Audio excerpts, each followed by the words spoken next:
Hello, and welcome to Our Ventura TV.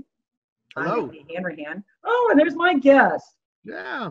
Well, Tim, do I call you Doc Ventura or do I call you Tim Schulfer? Well, you can call me Doc Ventura. Really, everyone knows me as Doc around town. It's just easier to remember, I think. So I went with that, and there's a story behind it, but we can save that for another time. All right. So you do things, which one of them is you produce the streaming music performance pieces for NAMBA, which is a local performance theater.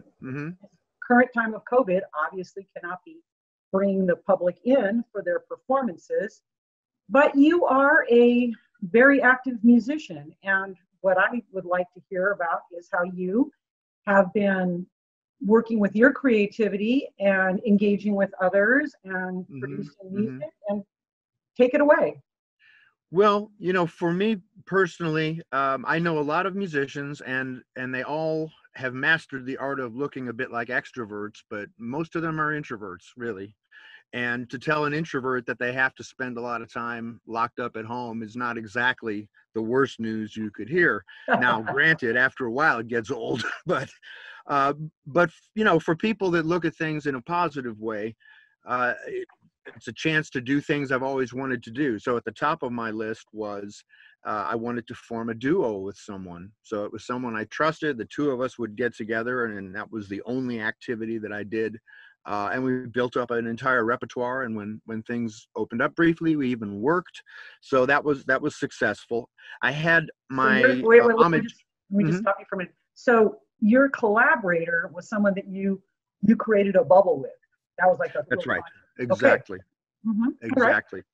And we both, wanted to create a duo with the purpose of, in this particular duo, we want to do songs everybody knows, 500 different songs. We can cover anything, kind of a crowd pleasing thing.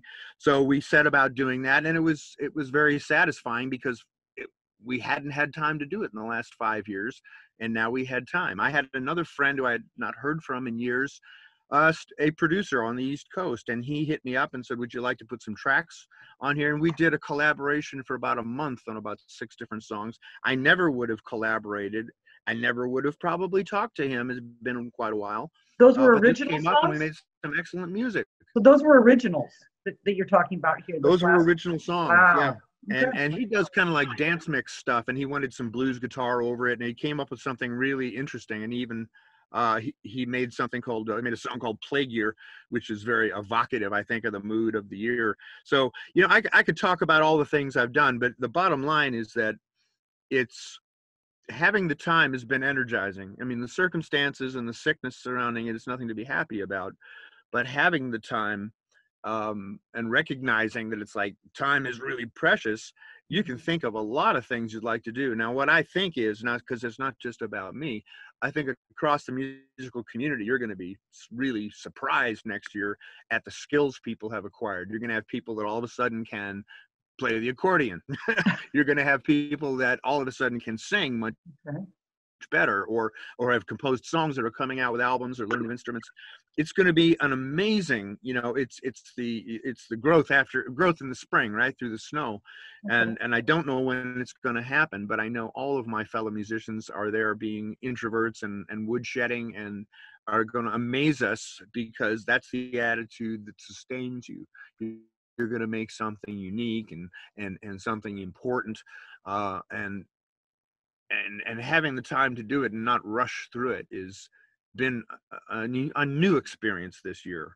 One of the things that I haven't felt, gosh, I got to get. Okay, well, I was going to say, because you also are helping produce other people, I'm assuming, in this streaming fashion. What, I don't know if you've come across this, but one of the things that I've been hearing about is just even people, I'm not a musician, so I'll probably just say something that's really basic, but deciding that they're going to record with their phone, or they're going to decide they're going to record here, or that it's almost, along with the actual creativity and time, is that there's been some playing with the technology that's available and mutating that, for want of a better word. I don't know if you have any kind of input. Absolutely, because musicians and non-musicians, another thing I've learned or I've realized is that people are picking up technical skills. They're learning how to stream, they're learning how to edit video, they're learning how to do graphics, they're learning how to learn Pro Tools, and good for them. I mean, everyone that is recognized this piece of time is going to come out of it with things that they've always wanted to do, and it's going to be a very enriching experience. So it's going to take a while and some distance, I think, for that to be fully appreciated. But for those of us that are creating right now, well, I'm sure you know what I mean, that if you, there's what's the expression I had, there's a entire gallery of pain, unfortunately, that exists in the world now too. And to the extent that that drives artistry or feeling, there's, we've been replenished with that, sadly. And that too will fuel the art, though. Yeah, that's actually a great segue into something that I wanted to talk about. And this is, again, it's a subject that comes up all the times. You are a self-proclaimed blues guy. Mm-hmm. And okay, so it could be said that this is a time where people are singing the blues. I mean, you don't, with every optimist, I'm an optimist myself, and but the show's not about me. I try to spin it that way because it's devastating otherwise. You got to get up in the morning and do something, but the blues, talk about the blues. How is it serving you? How's it serving you in this time? How do you want it to serve others? And maybe there's someone who you can talk them into the blues. Well, the first thing about blues is I've been a fan of blues growing up in Chicago, and getting in. I was able to meet Muddy Waters and Howlin' Wolf, which is unbelievable to me. I was very young and I had an opportunity to do it. And I've always loved the blues. And first off, blues is a joyous release. It's a sharing. It's not about being depressed. It's just the opposite. It's about getting together and saying, this happened to me, and everyone goes, yeah, it happened to me too. Have another drink or whatever. Okay. And it's really about releasing and joy. So, and the blues will never die, because I've spent like the last 15 years making field trips to Mississippi and learning about the current blues scene.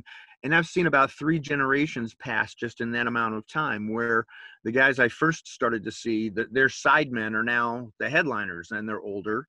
And it just keeps turning over like that. And they keep learning from each other, because the style is still often the music comes up through church, and then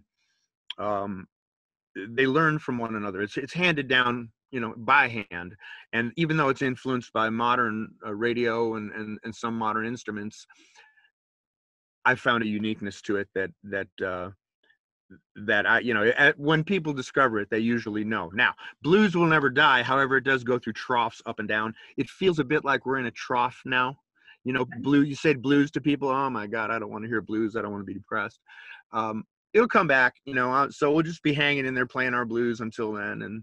And as far as having a right to play the blues, growing up fairly well-to-do and all that, I've been through a lot of stuff now where I don't even think about it. I mean, maybe I do, maybe I don't. I mean, I've got enough people to think I do. That's all I care about.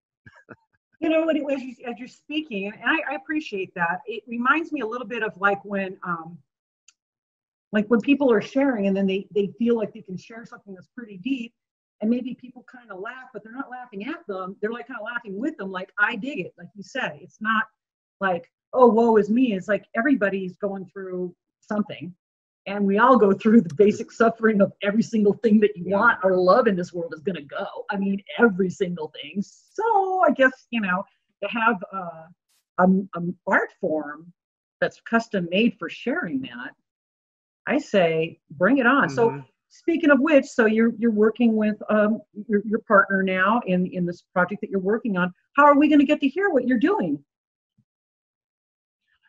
Well, really, going back to my work at NAMBA, at the beginning of the year, I thought I was going to be doing a live show, which was my homage to the Delta Blues and sort of a travelogue of and I didn't want to cancel it. So we said, well, we better figure out how to stream this thing. Okay. And I'm working with a musician named Milo Sledge and Eddie Lehman, and it turns out we're very simpatico, and the band is great to the point where it was going to be a one-time thing, but now that's my full-time job. I've written an album for them, Delta by the Beach, it's called. All right, which is the name of the show. That sounds great. So that's something. I've got a band I never thought I would have as a result of being forced into a kind of a COVID funnel and having to really spend time with just a few people.